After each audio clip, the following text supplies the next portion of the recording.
Assalamualaikum warahmatullahi wabarakatuh.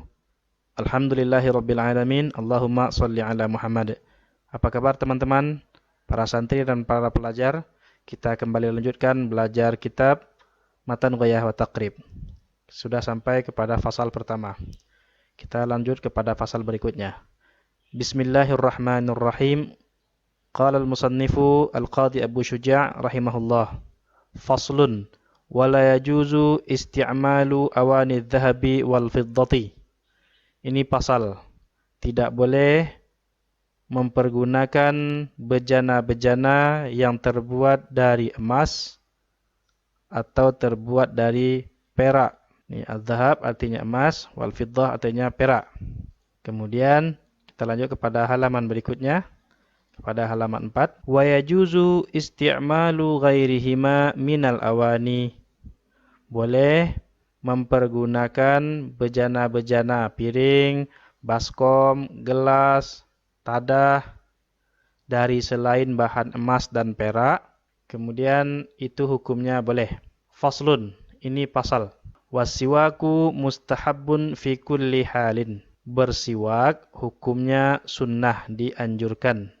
Mustahab pada setiap keadaan, illa ba'da zawali lis-shaimi, kecuali berubah hukumnya, maksudnya tidak menjadi mustahab lagi bagi orang yang berpuasa setelah masuk waktu zuhur, berubah hukumnya menjadi makruh.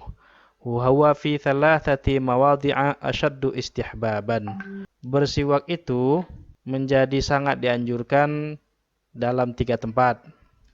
Inda taghayyuril fami, ketika berubah bau mulut lantaran min azmin, lantaran karena tidak makan atau tidak berbicara dengan waktu yang panjang, wa ghairihi, atau selain azmin, yaitu boleh jadi mengkonsumsi benda-benda yang mengeluarkan bau tidak sedap. Wa indal qiyami minan naumi, yang kedua sangat dianjurkan ketika setelah bangun tidur. Qiyam minan naumi, bangun dari tidur. Wa indal qiyam ila salat, ketika hendak mengerjakan salat, baik salat sunat ataupun salat fardu. Demikian teks dibaca dulu, kita terangkan insyaallah. Nah, itu tadi teman-teman yang dimaksud dengan al-ina atau bejana adalah piring, mangkok, baskom, garpu, sendok, kobokan, ala-ala yang digunakan untuk makan deh gitu. Nah, bagaimana kalau benda tersebut dari logam, bukan dari emas dan perak, tetapi disepuh dengan emas? Dalam hal ini Ibnu Qasim Al-Ghazi dalam kitabnya Fathul Qarib Al-Mujib sebagai komentar terhadap Matan Ghayah Taqrib, beliau mengatakan wa yahrumu aidan al-ina'ul mutalla bi dhahabin aw fiddatin in hasala syai'un min at-tila'i bi 'ardihi 'ala an-nar.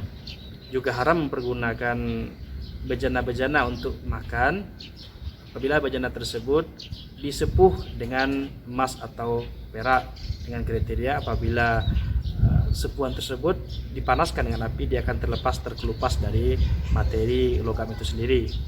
Teman-teman yang berbahagia, lalu bagaimana kalau bejana tersebut atau alat makan itu bukan disepuh tetapi diberi ornamen, diberi gagang, diberi tambalan-tambalan dengan emas atau perak? Ornamen tersebut ada yang sifatnya kebutuhan, ada yang sifatnya hanya sekedar perhiasan. Kalau bejana tersebut diberi tambalan dan ornamen perak, maka hukumnya makruh tanpa ada kebutuhan. Apabila ornamen tersebut dari emas, tambalan tersebut dari emas, maka Imam Nawawi dalam kitabnya Minhajut Talibin mengatakan, qultu al-madhhabu tahrimu at-tabbatu min adh-dhahabi mutlaqan, bahwa sekalipun itu hanya sekedar ornamen atau tambalan-tambalan, hukumnya tetap haram mempergunakan bahan-bahan tersebut sebagai alat-alat untuk makan. Teman-teman yang berbahagia, beliau mengatakan dalam Minhajut Talibin fil asah, artinya pendapat yang paling kuat dari kalangan para mujtahid pengikut Imam Syafi'i mengatakan hukumnya adalah haram. Yang dimaksud dengan haram di sini adalah Imam Syafi'i memilihkan katanya al-ma'siyah dalam kitab al-Um. Ma'siyah disebut karena perbuatan tersebut perbuatan keangkuhan, bukan menjadikan benda atau zat atau materi makanan yang terdapat dalam bejana tersebut menjadi haram dikonsumsi. Mengkonsumsi tetap halal, dibolehkan memakannya, tetapi perbuatan mengaitkan antara makan tersebut dengan tempat atau bejana yang terbuat dari emas dan perak itu menjadi sebuah kemaksiatan. Tidak boleh menurut Imam Syafi'i dalam kitab Al-Um. Beliau mendasarinya kepada sebuah hadis Rasulullah SAW yang beliau riwayatkan dari jalur Imam Malik bin Anas al-Asbahi dari Nafi' bahwa Ummu Salamah zaujun Nabi SAW radhiyallahu anha qalat, Ummu Salamah mengatakan qala Rasulullah SAW, Rasulullah SAW telah bersabda, alladhi yashrabu fi inna'il fiddati innama yujarjiru fi batnihi naru jahannam.